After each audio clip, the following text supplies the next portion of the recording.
Welcome to Brainstorm MTG. I'm ELD, and this is Fast Effect Double Speed Magic the Gathering from Scholars Games, and this time it is Vintage. That is right, Magic's most powerful format here. Starting out with Max on a Walker Loam deck. He's got Dak Faden along with Life from the Loam to create significant card advantage in a very grindy deck versus Jeff, who's actually ported his Legacy deck over to Vintage. He attempts a crop rotation, and it is shut down by a Flusterstorm. Crop rotation, and really any one mana spell has a bullseye on it for that mental misstep, or I guess in this case it was Flusterstorm, which is about as good as you can hope for when it does get countered. That Mox Emerald looked like it's switching sides. The greatest thief in the multiverse strikes again. Life from the Loam dredges and reveals some combo pieces. Thespian stage. So this is coming together pretty quickly here. Max is a very grindy deck. We'll see what he's able to do. That Wasteland does pose a problem.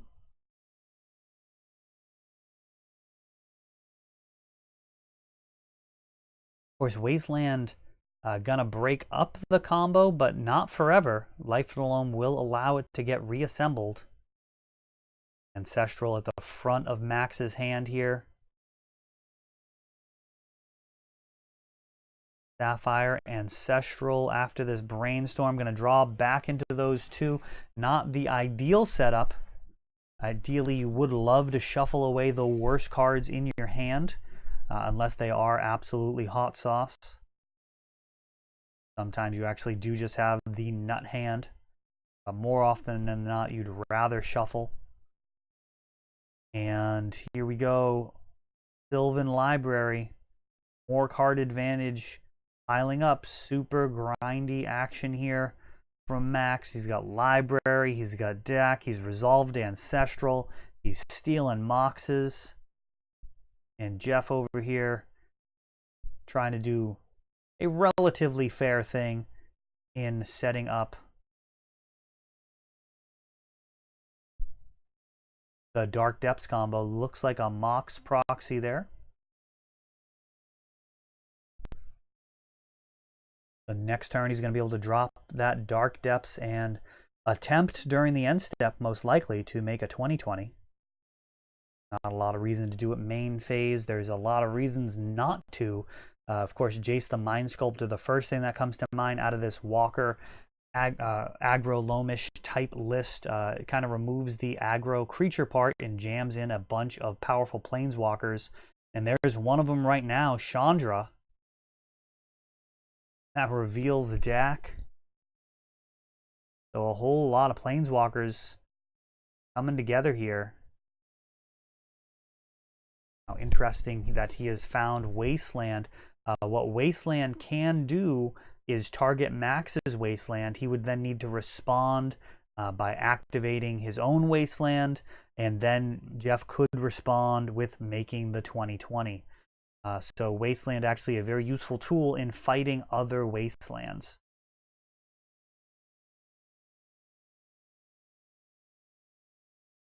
Max looks really far ahead here, but Jeff is inching his way forward, trying to assemble that combo. Thespian stage into Null Rod. That is going to hinder a good deal of Max's mana base. But he does have that Chandra, which can produce mana, along with 3 duels and a Wasteland. So certainly very far from locking him out with that Null Rod. There are many decks in the format that do find themselves completely locked out to a Null Rod, particularly the paradoxical outcome lists that run Seed of the Synod. Those builds do not like Null Rod or its even scarier cousin, Stony Silence. But here Max, mostly undaunted, moves forward. couple of planeswalkers that he can activate. Library, tapping to draw, is really loading up on possibilities here. Fast Bond, that brings us closer to some serious vintage looking action. Ancient Grudge, taking out that Null Rod. The flashback can kick around for later. Wasteland takes out what I now assume is an opposing library.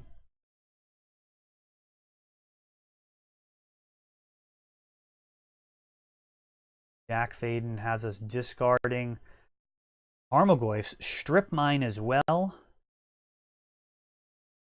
Life from the Loam recurring again. Wastelands and Strip Mines. And this is just a bonanza of land drops. Fast Bond enabling the trade-off of life for extra land drops.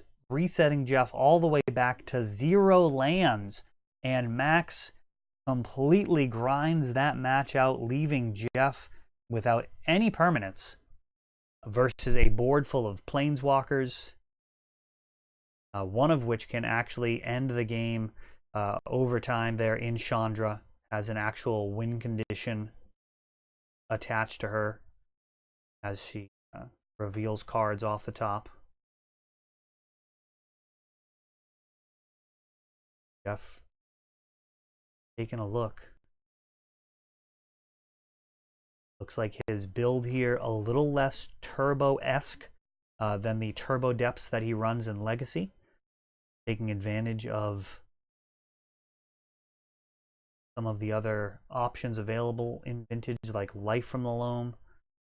To bring back Strip Mine, a very enticing possibility. As we saw, it worked out really well for Max.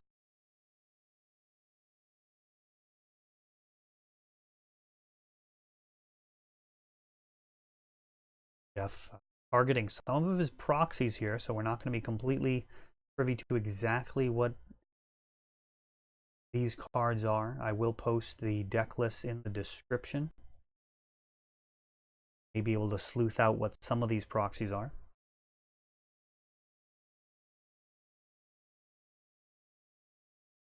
Proxies a mixed bag. I think there's a lot to be said for giving players like Jeff the opportunity to be able to brew and try out Vintage. He is primarily a Legacy player, stepping into the deep end of the pool here to try out some Vintage. And of course, that's a really awesome thing. We love to see that.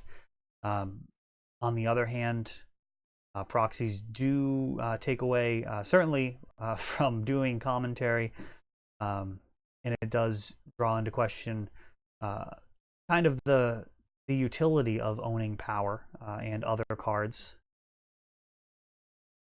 Exploration here gets Force of Willed, which, you know, you'll have to take. I mean, Misstep is in the format. When you're drawing a Force with your 1-drop, you can't feel too bad just because it could have been so much worse.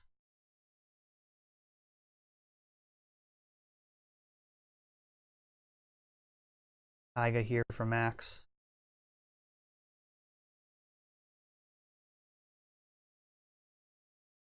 Emerald into Life from the Loam, just getting back a fetch land. Pretty modest way to start there with Life from the Loam.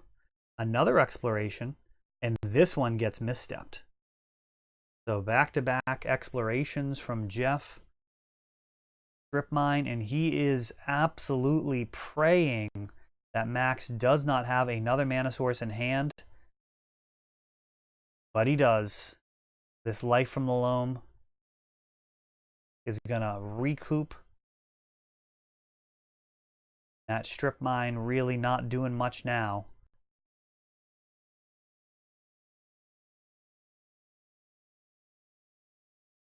May have been Jeff's only chance. If Max didn't have another land, perhaps could have bought him a whole bunch of time to move forward. Instead, that Strip Mine really playing into Max's grindy strategy. Crop rotation going down to 0 lands, and thank goodness that one actually resolved. Getting misstepped would have been just tough to watch at that point. And it looks like Bazaar of Baghdad, tapping to draw 2, discard 3. We'll see what he has for enablers there. I'm assuming that he has either Riftstone Portal or Urborg in order to make Bazaar Baghdad also tap for mana. And it looks like Tormod's Crypt plus Tarmogoyf coming down. Tormod's Crypt, really brutal here. Would be able to nerf Jeff's interaction with his graveyard and likely just pump the Tarmogoyf. Max has instant sorceries, lands, all sorts of stuff in his graveyard. Dark Depths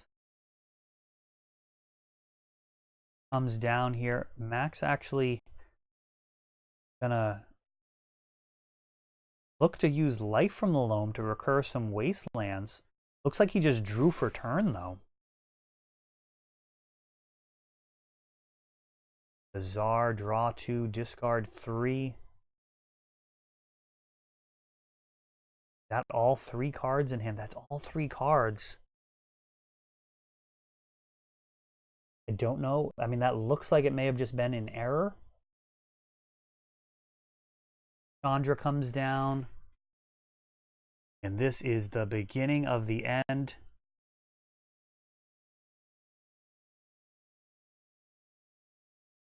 Exiling Snapcaster, doing 2 damage. We got 5 more activations of Chandra without that Tarmogoyf.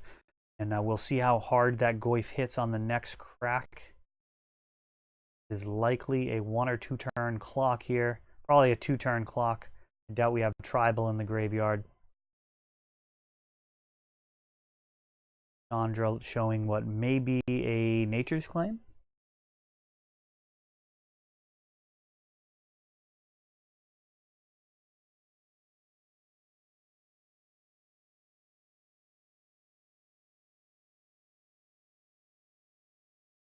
And he's going to go ahead and just push through the 2 damage. Brainstorming.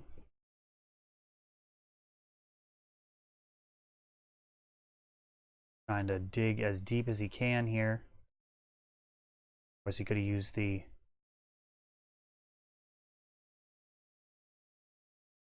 Alright, so next turn is definitely it if Jeff doesn't find a way here. Making a 20/20 would temporarily solve the problem here. It would potentially block the Goyf. It would need to connect, though, in order to actually end the game. Because Chandra does have him on a short leash, but that's going to do it. Not able to stop Goyf and Chandra from finishing things off for Max in 2. That's all for this one. If you enjoyed the video, please help grow the channel by subscribing. You'll be notified when we upload new videos like Fast Effect, Double Speed Magic with commentary, or Untapped, our raw tournament gameplay. Thanks for watching.